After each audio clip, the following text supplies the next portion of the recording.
If you're an aspiring architectural and interior photographer, this video is for you. Have you ever found yourself frustrated with spending hours at a photo shoot, then staying up until 2 a.m. in the editing dungeon only to get lackluster results? Trust me, I've been there. You're about to discover the top 5 architectural and interior photography mistakes that are stopping you from getting the editorial look. Hi, I'm Brad Scott, a seasoned interior and architectural photographer with years of experience in the industry. I've made a thriving career out of photographing some of the most beautiful properties, both residential and commercial, and today I'm thrilled to introduce you to a course that will not only elevate your photography skills, but also open up a world of opportunities photographing homes, hotels, resorts, and commercial spaces. Mistake number 1 is not embracing the shadows. Shadows are what give an image depth, texture, and atmosphere. When you attempt to remove shadows completely, you lose dimension, highlight textures, and mood. By balancing highlights and shadows accurately, you'll create a much more visually pleasing image. Mistake number 2 is shooting too close to furniture. Positioning your camera too close to furniture can distort perspectives, limit composition options, and compromise the overall representation of the space. Maintaining a suitable distance away from furniture ensures a more accurate, balanced, and appealing portrayal of the interior. Mistake number 3 is shooting too wide. Shooting excessively wide can lead to distorted proportions, exaggerated spaces, and unintended inclusions of unwanted elements. Photographers looking to work in the architectural and interior design space need to rethink composition.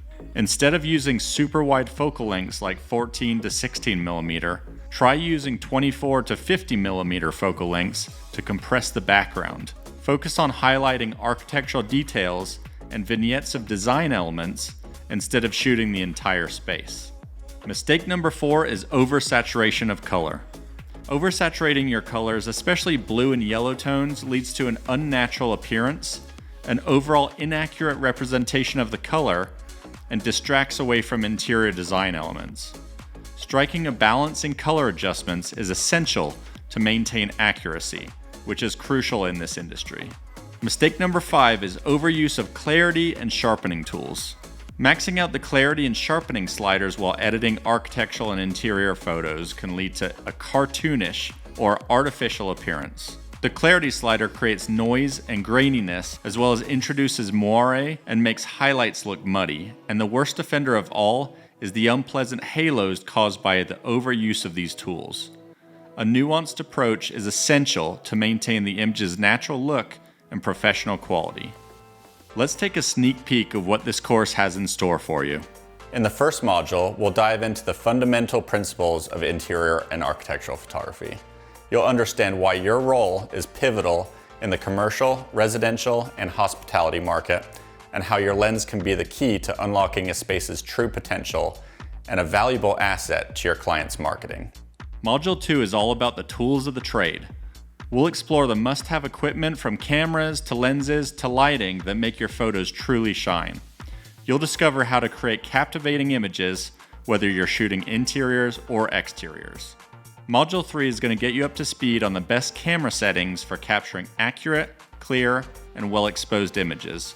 Then in Module 4, we'll go over how to assess natural light as well as practical lighting.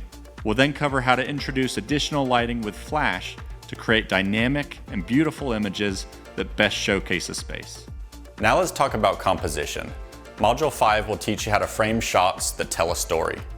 From capturing the flow of a room to highlighting architectural details, you'll master the art of composition in interior and architectural photography. In Module 6, we'll guide you through the editing process. You can do everything absolutely perfect during the photo shoot, but if you don't know how to correctly edit those images, it will all be in vain.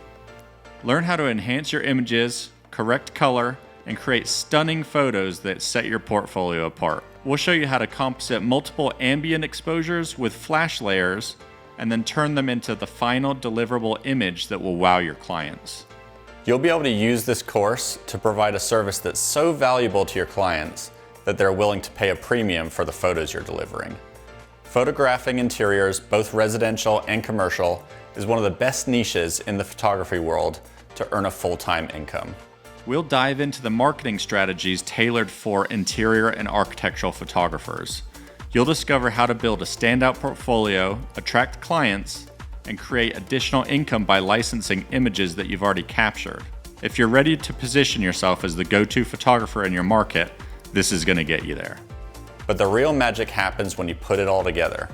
Join us for Mastering Interiors and Architectural Photography, and not only will you gain the skills to create stunning images, but you'll also be getting a behind-the-scenes look at my very own six-figure business and the secrets to taking your business to the next level.